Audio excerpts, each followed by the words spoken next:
नमस्कार and welcome to जीजिल्स। रूस ने भारत को भेजा रिटर्न गिफ्ट, सऊदी अरब को लगी मिर्ची। भारत ने रूस की अर्थव्यवस्था को बचाया तो अब रूस ने भी भारत को भेजा एहसान का फल। पीओके बॉर्डर पर टेंशन के बीच रूस ने भारत को सौंप दिया बेहद खूंखार मिसाइल। रूस और भारत के व्यापार आंकड़े देखकर बेहोश हो जाएंगे चीन और अमेरिका। दोस्तों, रूस के लिए भारत लगातार पूरी दुनिया से टकरा रहा है, लेकिन रूस भारत से और भी ज्यादा मदद पाना चाहता है। रूस लगातार भारत को इमोशनली ब्लैकमेल कर रहा है। कभी वो भारत को 1971 की जंग याद दिलाकर अपनी ओर खींच रहा है, तो कभी कच्चे तेल पर हैवी डिस्काउंट देकर।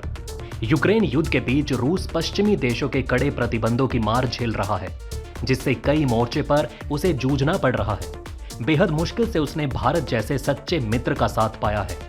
विभिन्न देशों और संगठनों ने रूसी बैंकों और कंपनियों पर वित्तीय प्रतिबंध लगाए, जिससे उनके अंतर्राष्ट्रीय लेन देन में कठिनाइयां हुई। लेकिन भारत कभी भी रूस को साथ देने से पीछे नहीं हटा। कई देशों ने रूसी तेल और गैस के आयात पर प्रतिबंध लगाए, जिससे रूस के ऊर्जा निर्यात में कमी आई। लेकिन भारत सरकार ने जोखिम लिया और रूस से लगातार तेल मांगते गए। रूस ने भारत को जितना मुनाफा कमा कर दिया है, उतना सऊदी यूएई जैसे देश कभी नहीं दे पाते। ध्यान से सुनिए जो आंकड़े हम आपको बताने जा रहे हैं। दोस्तों, भारत सरकार के कॉमर्स मंत्रालय के वेबसाइट पर मौजूद आंकड़ों के मुताबिक रूस से सस्ते तेल आयात की मदद से भारतीय रिफाइंड कंपनियों ने वित्तीय वर्ष 2023-24 की पहली छमाही में $3.3 बिलियन यानी कि लगभग 274 अरब रुपए की बचत की। इतना भारी मुनाफा सिर्फ रूस ही भारत को दे सकता है।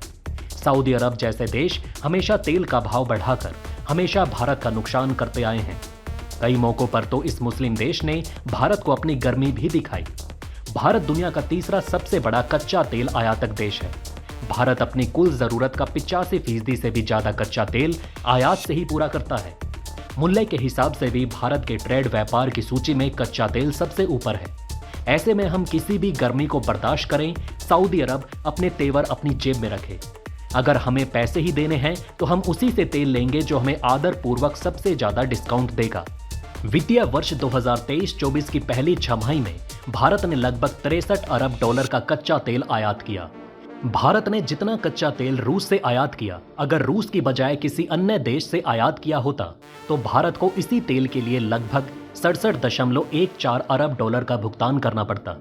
ऐसे में इस संकट की घड़ी में भारत और रूस की दोस्ती एक दूसरे के लिए जमकर मुनाफा दे रही है। पश्चिमी देशों के द्वारा लगाए गए कड़े प्रतिबंधों के कारण रूसी रूबल का मूल्य गिरा, जिससे रूस को आर्थिक अस्थिरता और इन्फ्लेशन का सामना करना पड़ा। यहां भी भारत ने रूस के इकोनॉमी को बचाने और इन्फ्लेशन को कंट्रोल करने में अहम भूमिका निभाई थी।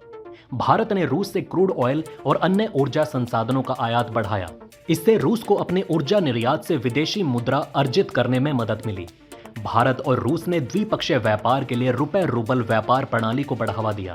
इससे रूसी रूबल को अंतर्राष्ट्रीय व्यापार में स्थिरता प्रदान की गई। भारत ने रूस से रक्षा उपकरणों और अन्य सामरिक संसाधनों के आयात को जारी रखा। इससे रूसी अर्थव्यवस्था को आवश्यक समर्थन मिला। हाल ही में खबर आई थी कि रूस भारत को करेगा इग्ला-S एंटी एयरक्राफ्ट मिसाइलों की आपूर्ति। दुश्मन के विमान को गिराने में होगा इस्तेमाल।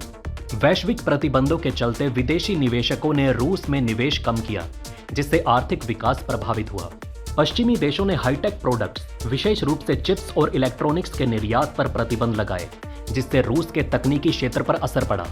अमेरिकी और यूरोपीय कंपनियों ने रूस में अपना कारोबार या तो बंद कर दिया या फिर बंद करने की तैयारी में है। येल स्कूल ऑफ मैनेजमेंट के आंकड़ों पर गौर करें तो लगभग 1000 कंपनियां छोड़ चुकी हैं। नीतिगत सरकारी दबाव होने के कारण रूस छोड़ने वाली कंपनियों में ज्यादातर अमेरिका और यूरोपीय देशों की हैं। ऐसे में रूस चाहता है कि इन कंपनियों के कारोबार को भारतीय कंपनियां टेक ओवर कर लें। इन कंपनियों को स्थानीय रूसी कंपनियों के साथ ही चीनी कंपनियां भी टेक ओवर करने के लिए तैयार हैं।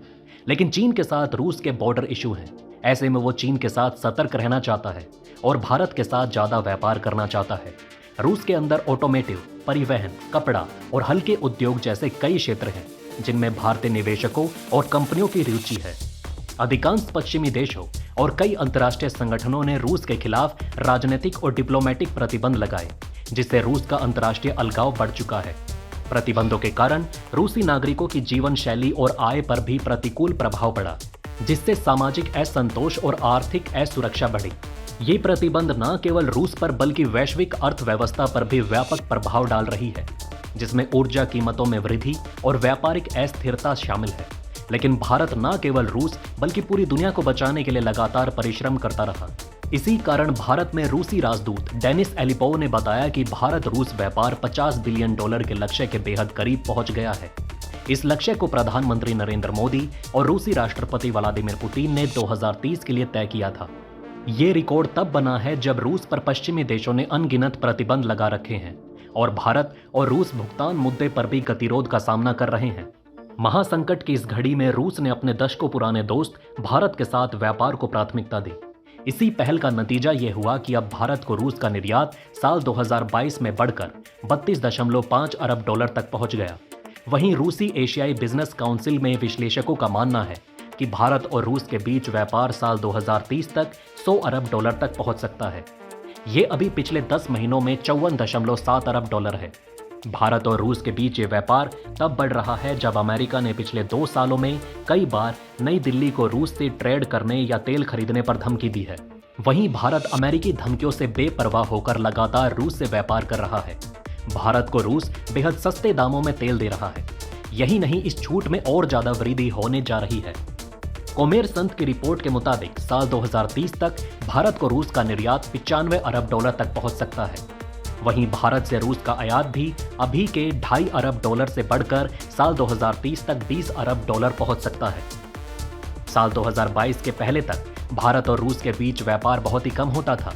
रूस के राष्ट्रपति पुतिन ने भी भारत के साथ दोस्ती और पीएम मोदी की जमकर तारीफ की है।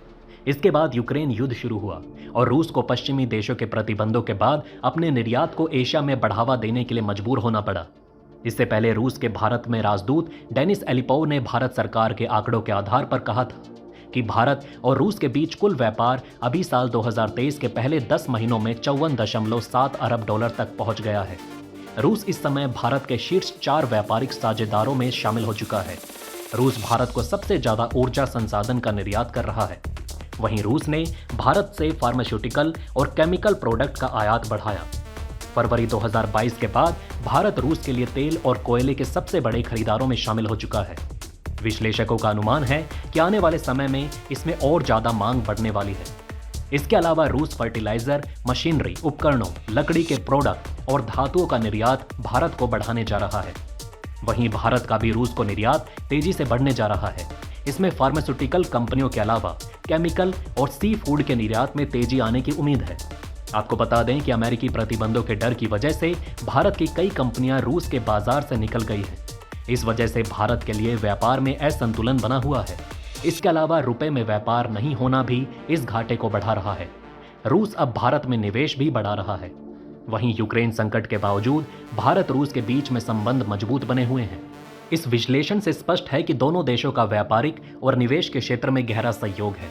वैश्विक संकट के समय में भी भारत और रूस ने अपनी पारस्परिक आर्थिक और राजनीतिक प्रतिबद्धताओं को बनाए रखा।